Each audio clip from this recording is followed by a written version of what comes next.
for me, this is another challenge for our community, where we need to be having conversations with our young people about healthy relationships and, dare I say, about sex.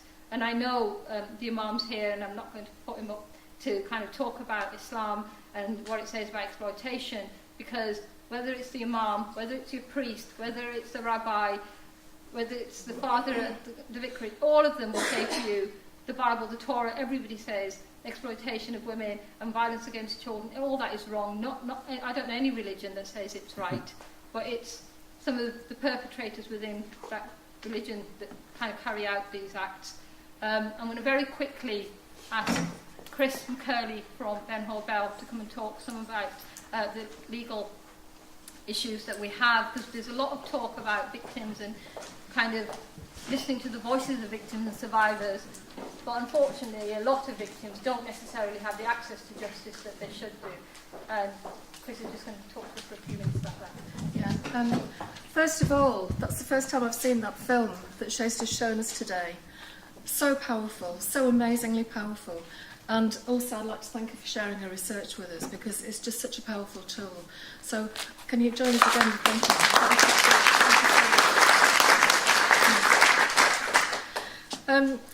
I'm really pleased that this debate's happening, because these are issues that are so difficult to talk about. Those of you who know me know that I've been working for an awful long time as a specialist in the black minority community, dealing with issues of all forms of violence, but particularly sexual exploitation, both of adults and of children. And we know it flourishes because of a cult of secrecy. We know that victims are ashamed, and that they're groomed to be ashamed, and they're groomed to blame themselves. We know that abusers will always try and justify what they're doing in order to live with themselves, partly, but also in order to enforce a code of silence with their victims. And these issues are hard to talk about, which is why I'm so pleased that Shada has had the courage to bring us all together tonight to open this debate. And like her, I see it very much as a start of this debate, because none of us really have the answers, but hopefully we'll get to some kind of resolution by sharing, being open and talking to each other.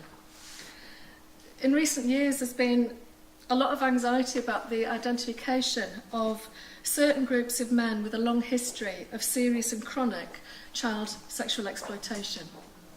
There's been a fear of backlash between members of particular religious minorities, fear that they'll be vilified, and a fear about what will happen to the community if there's some form of backlash. The whole community is very anxious about that. Victims, to our eternal shame, have been hushed up and told to be quiet, because we're all very uncomfortable about this. And victims have been betrayed by all of us as professionals in our society. I mean, at the moment I'm talking about the whole-scale abuse of children by priests in the Catholic Church. I could just as easily be talking about some of the men in Operation Sanctuary, or in any of the other groups of abusive men who abuse children, because there are a lot of similarities. Catholic priests were hidden for years by the church and religious institutions, they were hidden by the media, and they were hidden by the establishment. And if you think that that is something that's in the past now, then I can promise you it's not. Just last year, we've had, there's been a lot in the media about there's going to be an inquiry into historic child sexual abuse, child sexual exploitation. And Dame Butler Sloss, Lady Butler Sloss, who was named as the first chair of that inquiry, met with some of the victims, and one of the first things that she said to a young man who met with her was, "Now I see here you're complaining about being sexually abused by a bishop. We can't have that. We can't have him named in the report. That just won't do at all." And that man's name, as far as she was concerned, could not be mentioned because that was too inflammatory. I mean, what about, a complete betrayal of victims? Yeah. She's been taken off that inquiry, and quite rightly so. It remains to be seen what happens and what results we get from that. But I think it's up to all of us to make sure that we demand that we get a proper inquiry and we get the proper results. Over the years, there's been so many different groups of men who sexually abuse children, and it is men, and that's hard to say because you don't want to offend men, do you know what I mean? But we have to tell it like it is, because if we don't identify it, then we're not tackling it, and we're not doing anything about it. We've seen so much publicity about celebrities abusing their power and abusing their status to abuse young children. not just young children, women as well. We've got people like Dominic Strauss-Kahn and Silvio Berlusconi who think, regardless of what they look like, regardless of how hideous they are as people, that any young, extremely attractive 16-year-old is just going to be dying to jump into bed with them. I mean, that's what they tell themselves. We have to make sure that they're told something different and told that loudly. We've got groups of men who are associated with children's homes. My practice is working with the Medemsley home at the moment, with the victims of abuse there. We've also heard, now I forget who said it, might have been Vera, the inquiry into the historical child sexual abuse, probably involving members of the Cabinet, certainly MPs, that's been covered up, and I forget who said it, might have been Chester. There's even been a murder that's being investigated currently about that. We've got groups of men who are exploiting children online, telling themselves that they're not really doing anything wrong because they're not touching real children. But they have to accept, and we have to help them to accept, that they're part of a huge global crime involving children all over the world. And just because that they're not touching children themselves does not mean that they're not paedophiles. They've got to be challenged about that. Did anyone see India's Daughter? Did anybody see that? No, I heard about it. Amazing programme about the rape of Jyoti Singh, who was the young woman who was murdered on the bus in Delhi. And very, very distressing to watch that, hugely distressing to watch it. One of the worst and most horrific murders that I think I've ever heard catalogued. And the very amazing filmmaker interviewed some of the men who were in prison now for her rape and murder, and they were justifying it on the basis that, well, she had it coming. I mean, how often have we heard that as women? She had it coming.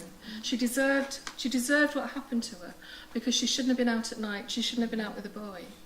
And that actually rape's a very good means, they explained to the interviewer, of punishing women and making them behave. And actually she wouldn't have got killed if she'd just given in to the rape. She would have been fine. She would have got off the bus and gone home. That kind of attitude is completely unacceptable. As we've all of us have said tonight, that rape and child sexual exploitation happens because people are vulnerable and they're exploited by people who are in positions of power. And that happens in every single community, that happens in every single ethnicity, that happens in every single culture. There are no exceptions, and we've got to really be prepared to face up to the fact that we've all got a responsibility here. Just very, very briefly about the changes in the law. I thought Vera might have mentioned it, because the prosecution service, Alison Saunders, who's the chief prosecutor, the DPP, has brought out a series of guidelines for police and for prosecutors when they're investigating rape and child sexual exploitation. Essentially, and just to very, very quickly summarise, it's talking about not looking at whether a woman was drunk, not looking at what she was wearing, not looking at how she was behaving, certainly not looking at her past sexual history, because none of that is relevant in the law. And I welcome that. I think all of us in this room would welcome that. For example, men get raped, but do you ever hear, well, what was he wearing? Was he drunk? How was he behaving? Was he being provocative? It should never happen to women either. But I think that's only one half of the change in the law that's necessary, because we've got to have a change on the defence side as well. And we've got to have a change in the attitude of the judges who hear these cases. There's a very famous quote from a judge in a case of sexual exploitation of a woman, which was, "It's well known that women and little boys tell lies." That's an attitude towards women that has to change. Yeah. Shad's offering me a cup of tea, maybe later. When I finish talking, Shad, not doing those. Just milk, all right? What I really, really don't want to see is any victims of sexual exploitation being charged along with the perpetrators. No, I know that's happened. I know that's happened here, and I know that it's happened elsewhere. Just think about Jasmine's story for a minute. If that was a young woman who's been groomed over a period of years, she's been groomed into drug abuse, she's been groomed into no self-worth, and she's been groomed by the men who've controlled her to bring a sister along or a friend along. If she doesn't want, as far as I'm concerned as a lawyer, if she doesn't want to cooperate with the police, if she doesn't want to be a police witness, after everything she's been through, should she be forced? Absolutely not. She's a victim, and she should be treated as a victim. Now, young women in that position who are refusing to give statement to the police, and it's happened elsewhere, it's happened here, are being questioned as to whether they should be charged themselves with an involvement in incitement to prostitution. That cannot be right. It's something I've talked to Vera about, and it's something I would like us all as a community to think about. Do we want people like Yasmin, if they don't want to be a victim for the police, do we want them to be charged as an accessory or as a criminal, as a part of that gang? The answer to that has to be no, surely. One last thing I want to say, which is, there's a lot been said about gangs in Rochdale and Rotherham and up here in Newcastle. As far as I'm concerned, we can't exoticise one form of abuse of women and children. They're all equally as bad, and they're all part of the same continuum. So that's all from me. Thank you very much for listening, and thank you for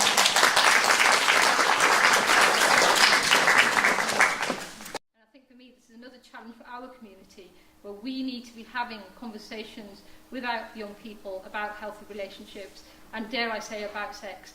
And I know the Imam's here, and I'm not going to put him up to kind of talk about Islam and what it says about exploitation, because whether it's the Imam, whether it's your priest, whether it's the rabbi, whether it's the father at the vicarage, all of them will say to you, the Bible, the Torah, everybody says exploitation of women and violence against children, all that is wrong. I don't know any religion that says it's right, but it's some of the perpetrators within that religion that kind of carry out these acts. I'm going to very quickly ask Chris McCurley from Ben Hall Bell to come and talk some about the legal. As a specialist in the black minority community dealing with issues of all forms of violence, but particularly sexual exploitation, both of adults and of children. And we know it flourishes because of a cult of secrecy. We know that victims are ashamed and that they're groomed to be ashamed and they're groomed to blame themselves. We know that abusers will always try and justify what... and also I'd like to thank you for sharing your research with us, because it's just such a powerful tool. So can you join us again? Thank you.